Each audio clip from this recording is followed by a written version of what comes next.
Assalamualaikum warahmatullahi wabarakatuh. Perkenalkan, nama saya Siti Fadia Nurnafisa dengan NIM 0902062578 dari kelas H6C2. Saya mahasiswi semester 2 program studi Sistem Informasi di UIN Sunan Ampel, Surabaya.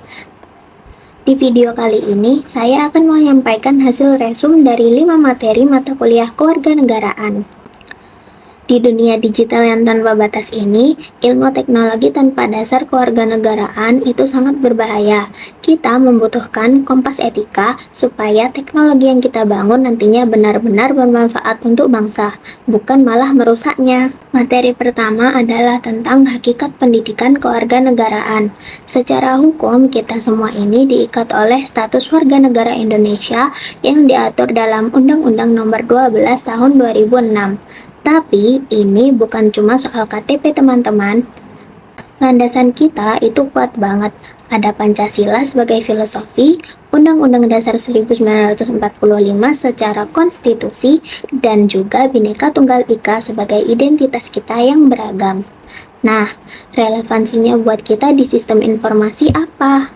Bayangin aja kalau nanti kita menjadi database administrator yang memegang ribuan data pribadi punya orang. Kalau kita nggak punya jiwa kewarganegaraan yang kuat, kita bisa aja tergoda untuk menjual data itu. Dalam materi ini, mengajarkan kita tentang integritas dan tanggung jawab moral sebagai profesional IT. Materi kedua adalah demokrasi di era digital. Kita tahu demokrasi itu dari rakyat, oleh rakyat, untuk rakyat. Tetapi di tahun 2026 ini, wajah demokrasi kita sudah pindah ke layar smartphone. Kita mengenalnya dengan nama digital demokrasi. Peluangnya sangat besar. Ada e-government yang membuat layanan publik menjadi cekatan ataupun partisipasi publik lewat petisi online. Tetapi tantangannya juga menakutkan. Ada hoax, disinformasi, sampai polarisasi yang membuat netizen berantem terus di kolom komentar. Tugas kita bukan cuma menonton, tetapi bagaimana caranya kita bisa membuat algoritma atau sistem verifikasi yang bisa memfilter berita bohong itu demi menjaga kualitas demokrasi kita. Pada materi ketiga, kita mempelajari sistem pemerintahan.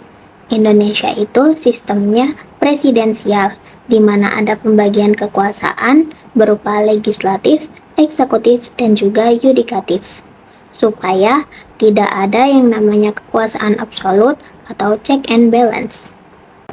Nah, bagian paling seru buat kita adalah modernisasi birokrasi. Pemerintah sekarang lagi gencar-gencarnya membuat sistem yang transparan untuk mencegah korupsi. Tetapi, jujur aja, kita sering dengarkan soal birokrasi yang masih lambat atau aplikasi pemerintah yang sulit dipakai. Disinilah peran kita nanti, yaitu membangun sistem informasi yang user-friendly dan aman, supaya rakyat beneran ngerasain kemudahan teknologi di pemerintahan. Materi yang keempat adalah hak dan kewajiban.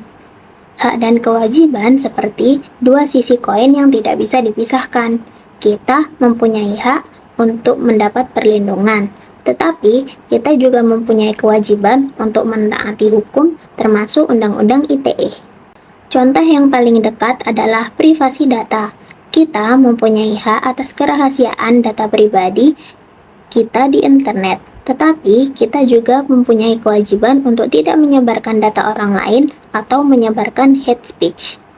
Sebagai mahasiswa sistem informasi, kita mempunyai tanggung jawab untuk mengedukasi masyarakat tentang literasi digital.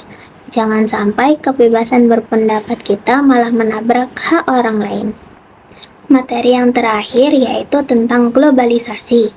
Internet membuat dunia seolah tanpa sekat. Kita bisa belajar teknologi dari mana aja. Tetapi ingat, globalisasi juga membawa ancaman cyber yang nyata, seperti pencurian data intelijen negara atau pembobolan infrastruktur penting. Kita harus kuat secara karakter, tetapi juga harus jago secara teknis. Kita membutuhkan pengembangan teknologi nasional supaya tidak terus-menerus bergantung dengan produk luar negeri. Kita seperti calon penjaga kedaulatan digital Indonesia di masa depan. Kita harus siap menjaga data bangsa ini dari serangan luar. Kesimpulannya, teknologi itu cuma alat, tetapi kitalah yang menentukan alat itu digunakan untuk apa. Jadi, yuk bersama-sama menjadi warga negara digital yang cerdas dan berintegrasi. Sekian hasil resume materi yang dapat saya sampaikan. Terima kasih atas perhatiannya. Wassalamualaikum warahmatullahi wabarakatuh.